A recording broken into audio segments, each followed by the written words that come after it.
was a daddy's girl my whole life. Okay, I gotta press the button now. And I was with him a lot. Go ahead. I think he's made poor choices. He's had a lot of health issues. Of course, it's incredibly sad what happened. Meghan Markle's estranged father, Thomas, is reportedly now an amputee after an emergency surgery. It's a sad family tragedy.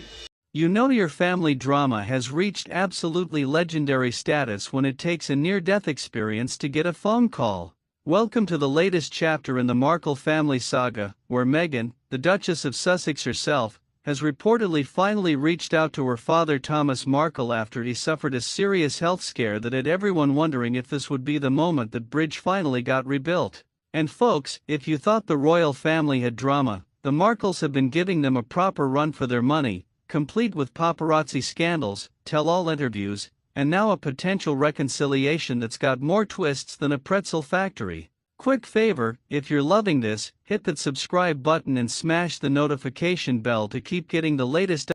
The health update, according to the Daily Mail, who cites Thomas's son, Thomas Jr. The 81-year-old reportedly lost his left leg below the knee due to a blood clot in his thigh.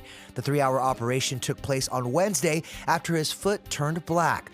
Thomas Jr. saying it happened very quickly. There was no option. Updates on Canadian and UK politics.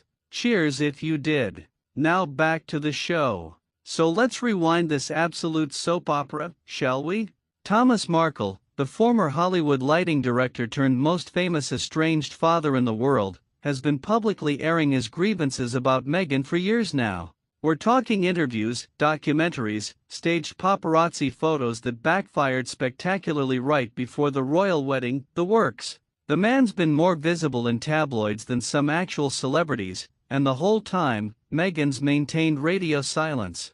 It's been the kind of family feud that makes Christmas dinner arguments look like polite disagreements about the weather. But then Thomas suffered a stroke, a genuinely serious medical emergency, and suddenly the calculus changed entirely. Now here's where it gets interesting, because this isn't just about family drama, it's about the broader conversation around forgiveness, family obligations. It was a case of life or death. Thomas Sr. is said to be facing another risky surgery to remove the blood clot. Doctors tell his son the next 2 or 3 days are critical. My message to Meghan is, he's your dad. He's not well. No public reaction from Meghan so far.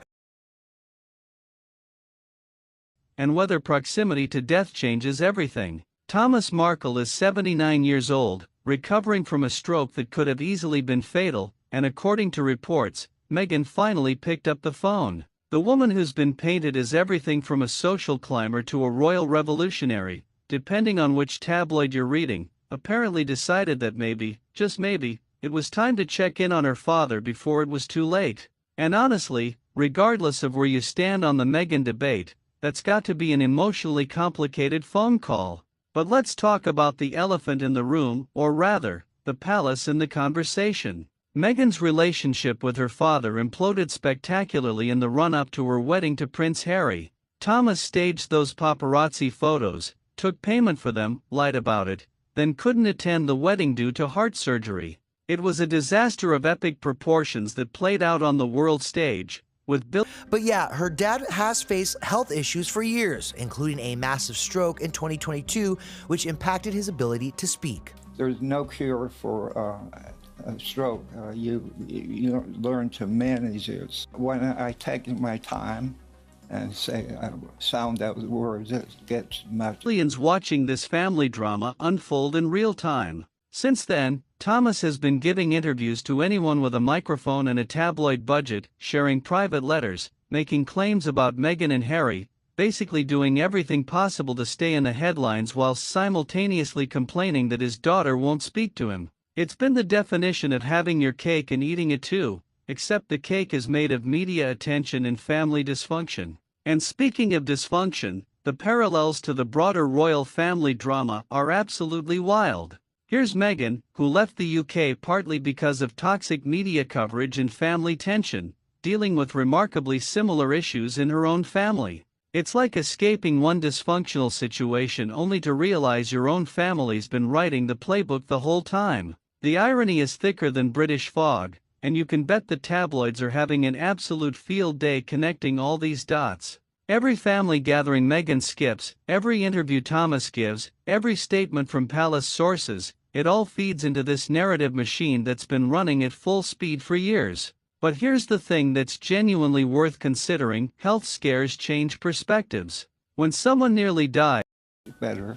Thomas said it was his heart condition that kept him from walking his daughter down the aisle in 2018. He explained the emergency to Piers Morgan on Good Morning Britain back in 2020. He genuinely had a heart attack 4 days before that wedding. The royal event happened just days after Thomas accepted a reported $100,000 to stage photos. suddenly all those arguments about who said what and who did what wrong seem a bit less important. Thomas Markle might have made terrible choices, sold stories, and been an objectively problematic figure in this whole saga, but he's still Meghan's father. And regardless of their history, there's something deeply human about reaching out when someone's facing mortality. Whether this leads to actual reconciliation or it's just a momentary pause in the hostilities remains to be seen, but the fact that contact happened at all is significant. Now, if we're comparing notes across the Atlantic, UK observers are watching this with particular interest because it mirrors so many of the themes in Britain's own royal drama. Estranged family members, public feuds, media interference, questions about loyalty and forgiveness, it's all there. The British public's been living through the Harry and Meghan versus the palace saga for years, and now here's another layer showing that maybe, just maybe, complicated family dynamics aren't For the tabloids. Oh, I thought this would be a nice way of improving my look. Well, obviously that all went to hell.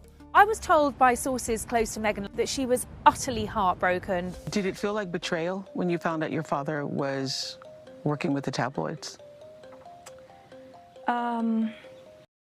unique to palaces and crowns. They're universal, they just play out with varying levels of tabloid coverage. The cynics, and there are many, will say this is all just PR management. That Meghan reached out because not doing so would look terrible, that it's damage control rather than genuine reconciliation. And honestly, maybe there's some truth to that. But here's the counterpoint: who cares? Even if it started as obligation, even if there were PR considerations, a father and daughter are potentially reconnecting. The motivations matter less than the outcome, especially when one of them nearly died. The real question is what happens next. Does this become a genuine thaw in the Markle family? If we're going to use the word betrayal, it's because when I asked him, if you tell me the truth, we can help. And he wasn't able to do that. And that for me has really resonated, especially now as a mother. I feel bad about it. I apologize for it.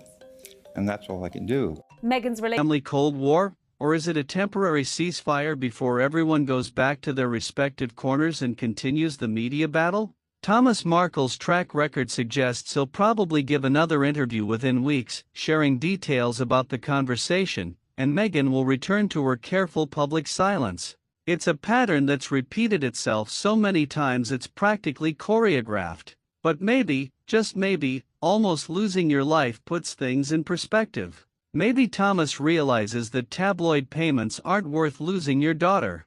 Maybe Meghan realizes that holding grudges has an expiration date when mortality enters the conversation. Or maybe this is just another chapter in a saga that's got more seasons than any Netflix series could handle. Thanks for watching, folks. Family drama waits for no one, and neither does Epic Icons News. We'll catch you in the next one.